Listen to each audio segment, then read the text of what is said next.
Hello everyone. Today I will show you how to make a WhatsApp button. WhatsApp buttons can be created on any account, including the free version. There's two different types of WhatsApp buttons we'll be looking at today. One is a WhatsApp chat button action. This opens a WhatsApp chat in a new tab right away on a button click on desktop. The second type is a WhatsApp widget. This opens a widget with a greeting on a button click and then opens WhatsApp in a new tab after the visitor sends their first message. I'll show you how to create one of each, and then I'll show you what they both look like on a live site when we are finished. I'll click on my first button to get started, and then I'll select multiple buttons, and I'll choose the group opening animation I want. I'll select one WhatsApp chat button, and then I'll select one WhatsApp widget button. Next, you can choose what your group looks like. I'll leave the default labels on for this example, so that way it's clear which button type is which when I show you the difference on a live site later. All right, now it's time to configure the button. You'll want to enter in your WhatsApp number in this field, and the prompt indicates what format you'll want to enter the number in. All numbers with no symbols or punctuation, basically. Next, you can enter a pre-filled message if you want. This is text that is automatically added to the first message that the visitor sends. It's most often used so that you know what page somebody is messaging from, which is helpful if you have multiple sites or maybe you want to know what product or page someone was looking at when they contact you. So you can put messaging from and then click on the add parameter icon and select page URL. If I have this set for my pre-filled message, then the first message the visitor sends me will have this note added on. And that way I know what they were looking at when they contacted me. Down below, you can change the icon that is on the button if you want, as well as customize the coloring if needed. Now we go to the WhatsApp widget. You'll need to set up an agent with a WhatsApp widget because remember this button action is creating a widget that greets a visitor when the button is clicked. So I'll click on the drop-down menu and select Create New Agent.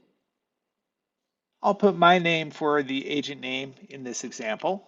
But if you wanted, you could put something like customer service or something more company related, whatever you want to appear. Next, you enter your WhatsApp phone number. For subheading, you can put a time estimate like the prompt suggests, or you can put something else that encourages visitors to start a new chat, like have questions, I'm happy to help. Next, you set up an agent chat message. This is the greeting that the visitors will see when they click on the button. The default message is fine for me, but you can customize it here if you want. Next is a space for a pre-filled message. I'll use the same pre-filled message that I used before, so I know what page they are messaging from.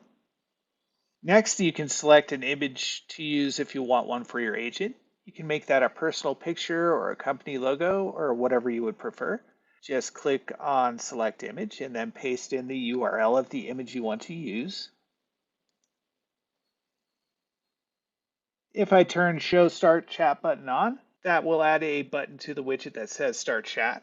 Otherwise, they just type their message and hit enter to submit or use a default send button. Then there's some options to adjust the position of the widget relative to the button position. The default auto usually works great, but if you do need to make changes, usually you'll want to do that later after you're able to see the button on your live site. You can customize the widget messaging if needed down at the bottom. I'll hit next and I'll put these buttons on the bottom right. Next, you can set up group visibility settings if you want to set up any page rules or time schedules. I'll go ahead and click next. I'll call my new group WhatsApp group. Then I'll click on finish and update up top. Now on my live site, I've got a WhatsApp chat button and a WhatsApp widget button. If I click on WhatsApp chat, as you can see, that opens up a WhatsApp chat prompt right away. And if I open up the app, here you can see the pre-filled message that I set up here. So as the visitor types a question and sends it, that pre-filled message will be attached.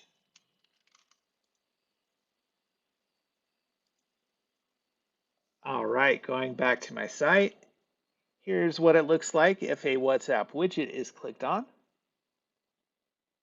A widget window is opened up. Here's my widget messaging that I've set up.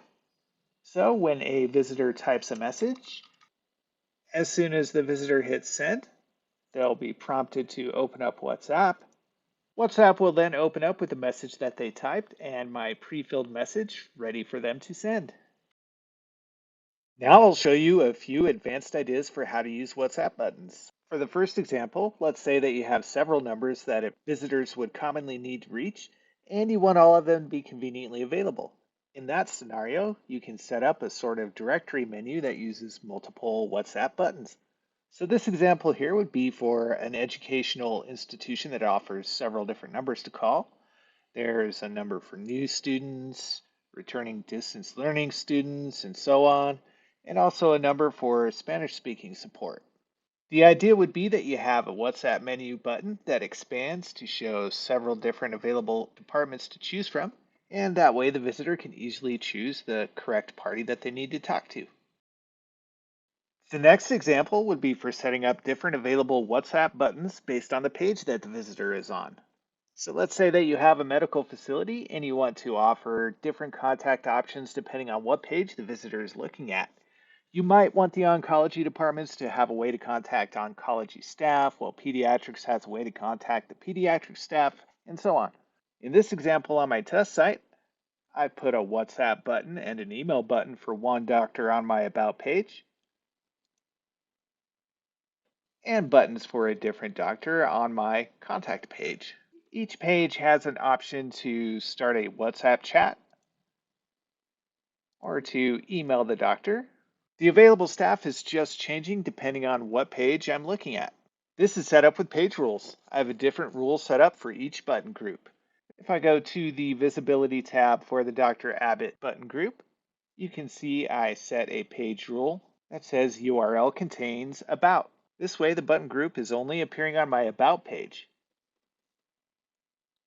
I've set up a similar rule for the Dr. Sutter group.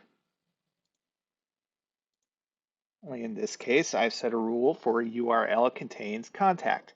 And this way, the Dr. Sutter buttons only appear on my contact page. Now, what if I wanted only a WhatsApp button to appear during business hours, and after hours, I want just the email button to appear? In that case, I can set up a time schedule. I can go to my individual button, the visibility tab, and the time schedule section to set up my working hours. Once I've set up my working hours, then I'll set the WhatsApp button to show when the time schedule is activated, and I'll set the email button to be hidden when the time schedule is activated. Now, if I go back to my site during business hours, I can see that my Chat with Dr. Abbott button is visible for a visitor to use. And when I come back after hours, now it's just the Email Dr. Abbott button that's appearing. That's all for setting up a WhatsApp button. Don't forget to subscribe to our YouTube channel to hear more helpful tips.